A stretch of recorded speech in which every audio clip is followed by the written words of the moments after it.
के बाद से लेके जब पूरे साल का अख्ताम हो रहा है उन्होंने कितनी ट्रांजैक्शन की, उसमें हमने ये देखना है कि साल के शुरू में उसने कितना सरमाया लगाया था, सरमाया कितना लगाया था, और साल के आखिर में उसका सरमाया कितना बचा। उन दोनों के दरमियान हमने कंपैरिजन करना है। तो अगर वो साल के आखिर का सरमाया साल के शुरू के सरमाए से ज्यादा है तो वो प्रॉफिट है।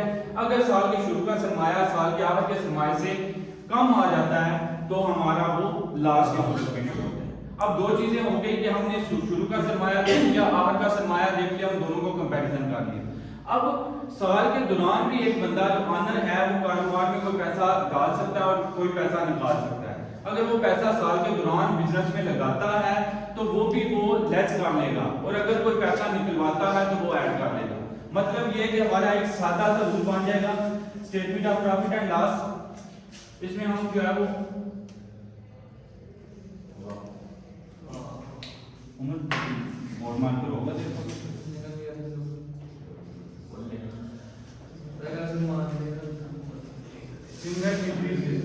अब इसमें हमारी statement of profit and loss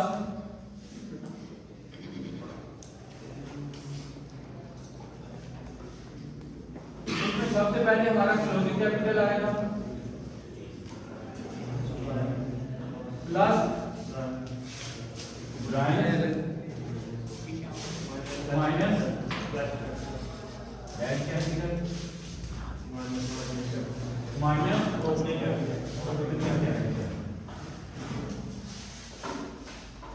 ये चार चीजें, मतलब ये कि हमारा यहाँ पे profit and loss find out करना है तो उसके लिए हमें चार चीजें बनानी पड़ेंगी, closing capital, drawings, cash capital और ओपनिंग कैपिटल। इस फार्मूले में वैल्यूज पुट करके हम जो है वो अपना निकाल लेंगे कि साल के अंदर हमें प्रॉफिट हुआ या लॉस हुआ। ठीक हो गया? पूरे साल का profit and loss find out करने के लिए ये चार चीजें हमारा फार्मूला, इसको हम statement of profit and loss कहते हैं। अब statement of profit and loss लिखने के बाद कोई कारोबार ऐसा एग्जिस्ट नहीं करता जिसमें कोई ना कोई सरमाया और ओपनिंग कैपिटल ना हो। मतलब ओपनिंग कैपिटल होना मैंडेटरी है कोई भी बिजनेस है। क्लोजिंग कैपिटल भी हर कारोबार का लाजमी होता है, वो भी मैंडेटरी है। ड्राइंग और फ्रेश कैपिटल तो ऐसी चीजें हैं हो भी सकती है नहीं भी हो सकती, मे आर मे नॉट बी। तो मतलब ये है कि हमारे पास जो क्लोजिंग कैपिटल है और ओपनिंग कैपिटल है वो दोनों हमारे क्वेश्चन में होना जरूरी है, जबकि हमारा जो फ्रेश कैपिटल है और हमारा ड्राइंग्स है ये अगर क्वेश्चन में होंगी तो हम लिख लेंगे, अगर नहीं होंगी तो हम जो है वो इनको इग्नोर कर देंगे। अब अगर तो ये चारों चीजें क्वेश्चन में दी गई हैं तो हमने वैल्यूज पुट करके सीधा सीधा आंसर निकाल देना। लेकिन दूसरा कि हमें जो है वो क्लोजिंग कैपिटल और ओपनिंग कैपिटल क्योंकि हमने कहा मैंडेटरी हैं तो अगर क्वेश्चन में मौजूद नहीं है तो हमें फाइंड आउट करनी पड़ेगी। फाइंड आउट करने के लिए हमारे पास तरीकाकार जो होगा उसको हम बोलेंगे स्टेटमेंट ऑफ अफेयर्स।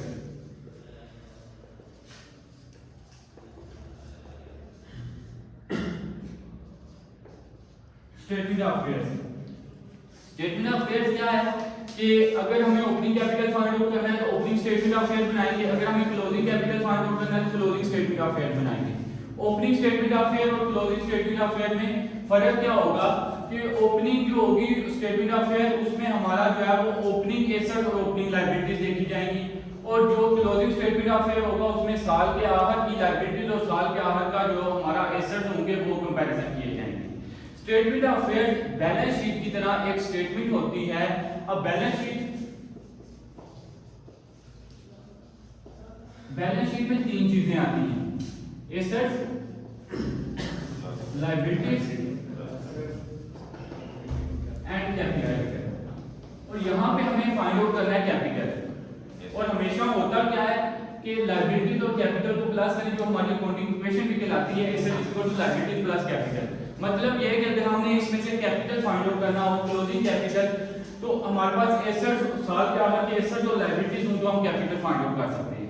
अगर ओपनिंग कैपिटल फाइंड आउट करना है तो फिर भी हमारे पास जो है वो साल के आखिर के एसेट लायबिलिटीज हो तो क्लोजिंग कैपिटल भी हम फाइंड आउट कर सकते हैं। तो ये हमारे पास पूरा चैप्टर इन दो इक्वेशन के गिर्द घूम रहा है हमारा, कि हमने सबसे पहले जो हमारा प्रॉफिट एंड लॉस की स्टेटमेंट है उसमें हमारा प्रॉफिट एंड लॉस की स्टेटमेंट है उसमें हमारा जो है वो closing capital, drawings, fresh capital, opening capital है, और अगर हमें जो है वो कैपिटल नहीं दिए गए तो हमें उसके लिए स्टेटमेंट ऑफ अफेयर बनानी है, वो asset equal to liability plus capital. ये हमारा ओवरऑल पूरा चैप्टर यहाँ पे क्लोज। अब जो है वो क्वेश्चन नंबर 1 देखते हैं।